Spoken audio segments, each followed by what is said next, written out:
We are making classic Southern chocolate pie.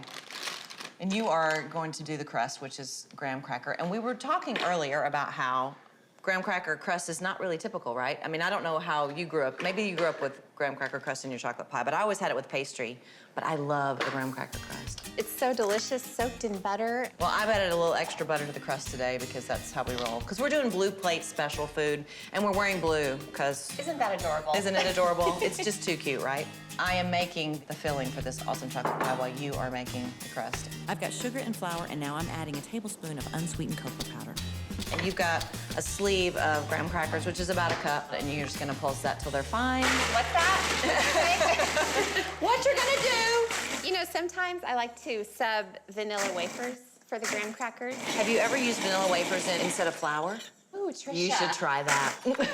Trisha. You got some sugar in there too, right? A couple I got some tablespoons of sugar in sugar. there. I've got butter melted. You want to put it in this bowl and then pour the butter in, or? Well, I like to do it right in the food processor. Really? Because then I don't have to dirty up a bowl. See, I just learned something. And I don't like doing dishes, Trisha. I don't I know. don't either. What a coincidence.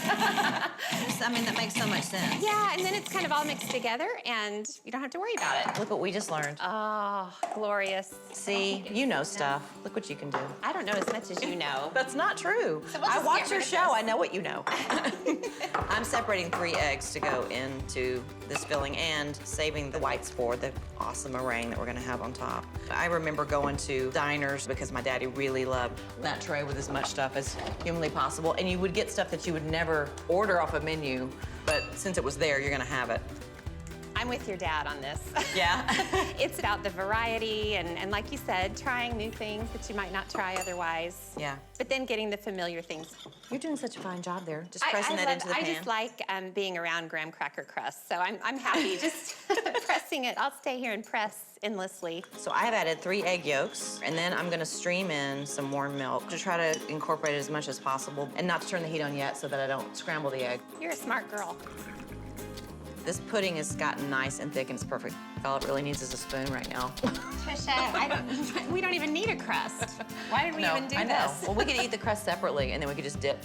You know, and we would be dangerous together on a daily basis. Yeah, we can't be trusted more than once or twice a year. And we're gonna make this even better by adding butter. Ooh. So if you wouldn't mind adding a couple tablespoons of butter. I can totally do that. Thank you so much. And we need some vanilla in there, so ½ a teaspoon of vanilla and a ¼ teaspoon of salt. Tablespoon is a relative term, right? Yes, it is. I think I went a little overboard on No, that. no. You can't really go overboard on butter. Vanilla, and what was the third? Just a ¼ teaspoon of salt. Trisha, All right, that this is looks ready amazing. to pour up. I'm I'm just gonna watch. I'm gonna just pour it in your beautiful crust. Ooh, And I'm gonna stick it in the fridge and let it get cool for about 45 minutes. so it won't mess up the meringue. Right. Messing up the meringue is a real... Nobody wants a messy meringue. My husband does not like meringue. My husband doesn't either. We can spend all day. Seriously. So when I make this let's not pie, get I started. usually make 2, and I'll make one with meringue and one without. Isn't that hilarious? I wonder if it's a cowboy thing. It's an Oklahoma boy thing or it's a cowboy thing. It must be. I don't know what you're saying. I'm just saying. That's gonna work. It's totally gonna work. Anybody want some? I can go. All right, I'm gonna stick this in the fridge for 45 minutes to chill. All right, we're making meringue, which is super easy. I love meringue. You can add a little pinch of salt if you'd like. And then once we get these frothy and whippy, highly technical term, then we will put the sugar in. I like to invent words. Yeah. I like to pretend that I know what I'm talking about, so it works out well. Me too. Okay, I'm gonna ask you to add the sugar. We're I'd good. love to. Is it a 4th cup? It's a 1/4 cup. Great. It's looking good It already. is looking good. And then we're just gonna whip this together until stiff peaks form, and that means that meringue is ready. You can get the pie out of the fridge I'll if get you the want pie. to. I'm so mesmerized by the meringue process. I think this is looking pretty good. Oh, that's looking wonderful. I'm gonna check it and see. We have a stiff peak.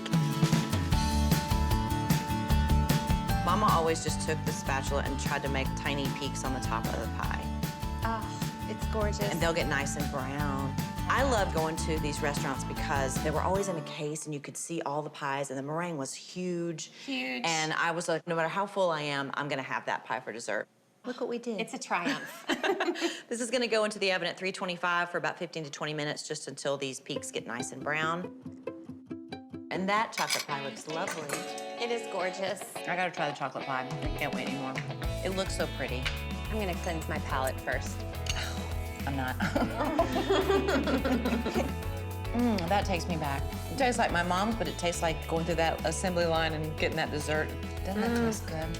Oh, Trisha, that pie. Oh, this is so good.